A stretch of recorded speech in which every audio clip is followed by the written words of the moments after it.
സ്നേഹം സത്യമാണെന്ന വിശ്വാസത്തിൽ സ്നേഹിച്ചവൻ വിളിച്ചപ്പോൾ ഇറങ്ങിപ്പോയതാണ് ആ പാവം. എന്നാൽ അവനൊരു ചതിയനും കാമക്രൂരനുമാണെന്ന് അവൾ അറിഞ്ഞില്ല.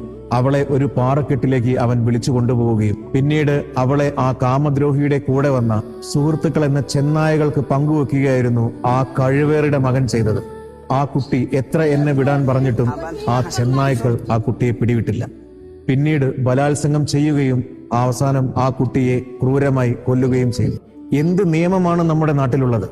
ഇത്തരത്തിലുള്ള മൃഗീയമായ കൊലപാതകങ്ങൾക്ക് ആരുത്തരം പറയും? എൻകൗണ്ടറിൽ കുറഞ്ഞൊരു ശിക്ഷ ഈ തെമ്മാടികൾക്ക് കൊടുക്കരുത്. ആ കുട്ടിയുടെ കുടുംബത്തിന് അങ്ങനെ മാത്രമേ നിങ്ങൾ നീതി വാങ്ങിച്ചു കൊടുക്കാൻ പാടുകയുള്ളൂ. ഏത് നാട്ടിലുള്ള പെൺകുട്ടികളാണെങ്കിലും ശരി, നിങ്ങളോട് ഒന്നേ പറയാനുള്ളൂ, നിങ്ങളുടെ നാട്ടിൽ ഒരിക്കലും നിങ്ങൾ സേഫ് അല്ല. ഇങ്ങനെയുള്ള ചതിക്കുഴികളിൽ നിങ്ങൾ കുടുങ്ങാതിരിക്കുക. കാരണം നിങ്ങൾ തന്നെയാണ് നിങ്ങളെ രക്ഷിക്കാനുള്ളത്. വീഡിയോ മാക്സിമം ഷെയർ ചെയ്ത് നമ്മളുടെ സഹോദരിമാരുകളിൽ എത്തിക്കുക. എല്ലാവരും സേഫ് ആയിട്ടിരിക്കുക.